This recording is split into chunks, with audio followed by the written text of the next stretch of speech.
नदीम भाई ने बैंक के जरिए मकान लिया जी। कोई जोर जबरदस्ती? अजी नहीं, ये तो बेचारे बहुत भले हैं, मेरे लिए तो भगवान का रूप है ये। इन्होंने मेरी हेल्प करी, जो भी मुझे कुछ पैसा बचा है वो नदीम भाई के और बैंक मैनेजर के कारण ही बचा। भारतीय संविधान सभी नागरिकों को समान अधिकार प्रदान करता है, लेकिन आज के समय में जिस तरह से तमाम संगठन और राजनीतिक दलों ने लोगों के दिल और दिमाग में जो जहर घोल दिया है, उसका असर तेजी से दिखाई दे रहा है। हालात ये हो गए कि कोई मुस्लिम हिंदू आबादी में मकान नहीं खरीद सकता या मकान बना सकता है। हालांकि ये सभी जगह पर नहीं है, लेकिन जहां भी ये हो रहा है ये देश के लिए घातक है और समाज को तोड़ने का ये काम है। कुछ दिनों से मुजफ्फरनगर का मामला काफी तूल पकड़ता जा रहा है। वहां एक हिंदू आबादी में मुस्लिम ने मकान क्या खरीद लिया, मानो कोई बहुत बड़ा गुनाह कर दिया। देश का नागरिक अपने देश में मकान नहीं खरीदेगा तो कहां खरीदेगा? ये देश को बांटने की साजिश नहीं तो और क्या है? बता दें कि जब एक हिंदू आबादी में नदीम नाम के मुस्लिम व्यक्ति ने मकान खरीदा तो तमाम हिंदू संगठनों ने इसका जमकर विरोध किया। विरोध करने वाले लोगों का कहना था कि ये हिंदू आबादी है और यहाँ कोई मुस्लिम मकान नहीं खरीद सकता, ना वो रह सकता है। उन लोगों ने यह भी कहा था कि अगर यहाँ मुसलमान रहा तो वो लोग पलायन कर लेंगे। इस तरह की धमकी दी जा रही थी। ये धमकी नहीं तो और क्या है? बता दें कि मुजफ्फरनगर में नई मंडी के भरतिया कॉलोनी में मुसलमान एडवोकेट नदीम ने 1 महीने पहले बैंक द्वारा नीलाम किए गए एक मकान को खरीदा था, जिसका हिंदू संगठनों ने यह कहते हुए विरोध किया था कि हम यहाँ किसी मुसलमान को नहीं रहने देंगे। वही हिंदूवादी संगठनों के विरोध के चलते मुस्लिम परिवार ने मकान बेच दिया।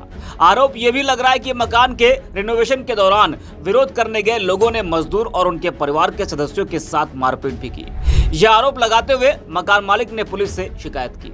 आरोप लगाया कि उसे फोन पर धमकी देकर उससे कई मांगे भी रखी गई हैं। जी हाँ, लेकिन वही अब इस पूरे मामले का बड़ा सच सामने आया है। वो सच किसी और ने नहीं बल्कि मकान मालिक ने खुद बताया है कि उसने नदीम को मकान क्यों बेचा था।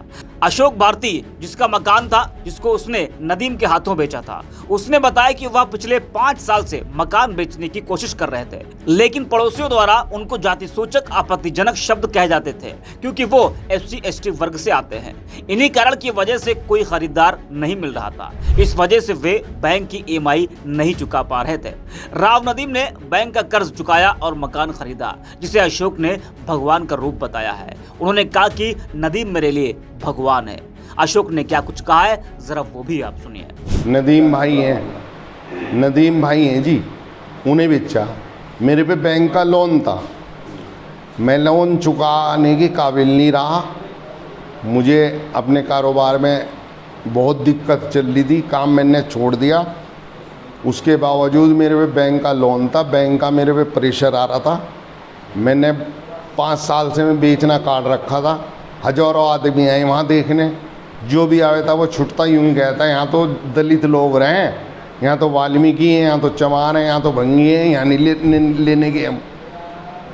तो जिस समय आप पर बैंक का कर्जा था और आप पर जो है किस्तें नहीं दी जा रही थी, तो आपने किसी को कहा उस समय? मैंने बहुत लोगों की खुशामदे करी, बड़े बड़े पैसे वालों की पैर पकड़े, हाथ जोड़े, भावुक भी हुआ, रोया भी।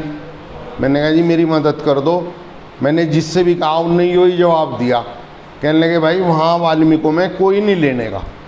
जो लोग मोहम्मद नदीम जो ऑल इंडिया अवामी पार्टी के राष्ट्रीय अध्यक्ष हैं, हाँ जी, उनके दोबारा मकान खरीदने पर विरोध कर रहे हैं, हाँ जी, क्या उनसे भी आपने जिक्र किया था इस बारे में कि भाई मुझ पर लोन है? उन्होंने ही मेरा लोन तारा जी बेचारों ने। किन्होंने? नदीम भाई नहीं। जो लोग विरोध कर रहे हैं उनसे भी आपने? उन्हें सबको पता था जी। वे तो ऐसा था जी, कोठी की चाबी हमारे पे थी, जब भी किसी का फ़ोन आवे था हम पहुंच जाते चाबी लेके। और बहुत से आदमी बगैर फ़ोन करे हमें वहाँ पहुंच जाते, तो उन्हें ये लोग नू कहे थे कि उसका मकान न लियो।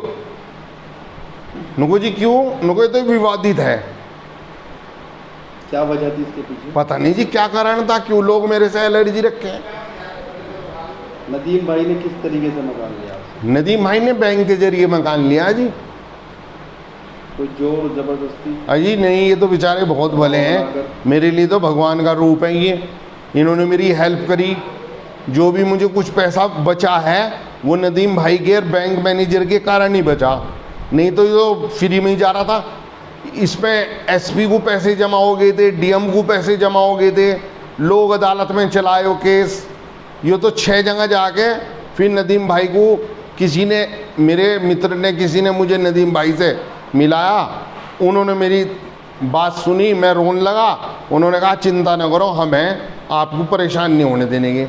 उन्होंने बेचारों ने 8 दिन में ही ये मकान बैंक से छुड़ाया और हम मुझे मुफ्ती दिलाई। अच्छा, नीलामी तक ये नौबत आई तो? हाँ जी, नीलामी। उससे पहले आपके पास कोई आया इन लोगों में से? नहीं जी, कोई नहीं आया, कोई नहीं आया भाई साहब। बहुत खुशकिले में थे और टोंट कसे थे। हालांकि मेरा एक सबसे छोटा बच्चा है, वो कोठी पे जब भी जावे था, जब भी छेड़े थे, यूँ कहते कब आ रहे कोठी पे, कब आ रहे कोठी पे। तो इनके बारे में क्या कहना चाहोगे? जिस तरीके से नदीम के खिलाफ माहौल बन रहा है, हाँ जी, विरोध चल रहा है, तो क्या कहना चाहोगे इसका? मैं क्या कह सकूँ, आप मुझे बताओ। अब मान लीजिए कोई किसी के खिलाफ मुकदमेबाजी या नारेबाजी या उन्हें वहाँ रहना पसंद नहीं कर रहा, तो बताओ मैं क्या कह सकूँ। वहाँ लोग मुझे नहीं पसंद कर रहे थे रहना। आपके साथ भी दुर्व्यवहार हुआ है? जी, आपके साथ गलत व्यवहार हुआ है? अजी वहाँ बहुत बार मेरे साथ लोगों से तू मैं हुई। वे मेरे मकान की पेड़ी पे बैठ के शराब पिए थे, मैंने ऐतराज़ उठा, तो इस वजह से वे मेरे से खिलाफ है। क्या इसी वजह से आपने मकान बेचा? यही कारण है जी, वहाँ का माहौल ठीक नहीं है बिल्कुल भी। वहाँ शराबी कबाबी ज़्यादा हैं, चरसी शराबी कबाबी हर टाइम पेड़ियों पे बैठे रहे, हर टाइम हर आदमी परेशान है उनसे। अच्छा, हिंदू कॉलोनी में अगर कोई मुस्लिम मकान खरीदता है तो क्या फ़र्क पड़ता है? कुछ भी फ़र्क नहीं पड़ता जी, मैं तो इस बात को मानता नहीं। मुस्लिम कॉलोनियों में हिंदुओं ने बहुत मकान बना रखे। अगर मुस्लिम ऐतराज़ ठान लगे कि इस हिंदू को यहाँ से काट दो, फिर काट देगा कोई, ऐसा हो जाएगा कोई। इसका कोई ऐसा कोई कानून बना हुआ है कि हिंदू कॉलोनी में मोमडन मकान नहीं ले सकता।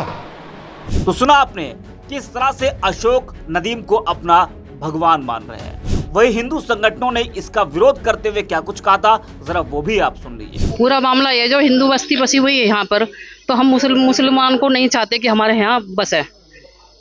ये है जो बाहर से आए हुए, जैसे भी करके आए या दंगा फैलाने के लिए आए हैं, इनकी सोच बहुत खराब है, इसलिए हम नहीं चाहते कि ये यहाँ पे बस है। उन्होंने मकान खरीदा है, हाँ, पैसे दिए हैं, बैंक के, हाँ जी, क्या ऐसे कैसे नहीं कर सकते? क्योंकि बैंक के द्वारा जो वो आए है, उनसे फर्जी नाम लिख के तब लिया गया ये। मान लो अपना नाम नहीं खोला इन्होंने। अगर कोई व्यक्ति रह रहा है हाँ जी, मकान में, इसके पीछे विरोध का क्या कारण है? विरोध का क्या कारण ये है कि मुस्लिम समाज है ये। अगर कोई हिंदू समाज का लेता तो उसको हमें कोई विरोध नहीं था। दिक्कत परेशानी क्या है एक्चुअली, समस्या क्या है? समस्या ये है क्योंकि ये लोग किसी के भी नहीं हुए, क्योंकि दंगा फैलाने में सबसे आगे होते हैं। हथियार वगैरह, औजार वगैरह सब कुछ इनके पास मिलेंगे। ये छोटे से मकान में भी 50 आदमी रह सकते हैं। और इनकी षड्यंत्र जो रस्ते हैं, ये हिंदू के प्रति रस्ते हैं। अब बंगाल में देखिए, बंगाल में क्या किया गया, करा हिंदू के साथ क्या करा।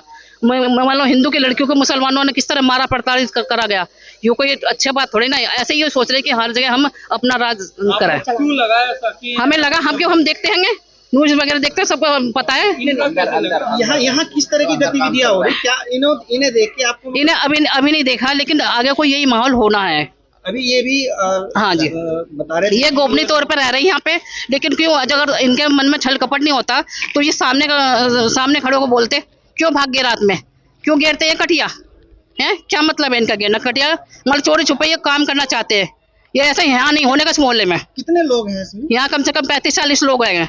उस इसमें की महिला भी है, नमाजी पढ़ती है, सब कुछ करते। लेकिन आज तो ये है, कल को यहाँ भैंस कटेगी, इनका जुलूस निकलेगा, सब कुछ होगा, लेकिन हम सहन नहीं करने के बिल्कुल भी। हम इन्हें बिल्कुल रहने चाहे, हम मर जाए कट जाए, लेकिन हम यहाँ रहने नहीं देने के।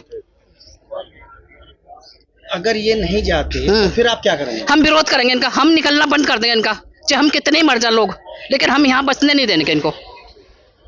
अगर ये आपके विरोध प्रदर्शन के बाद भी यहाँ से नहीं गए, फिर आप क्या करेंगे? हम भी यही रहेगा हमारा प्लान।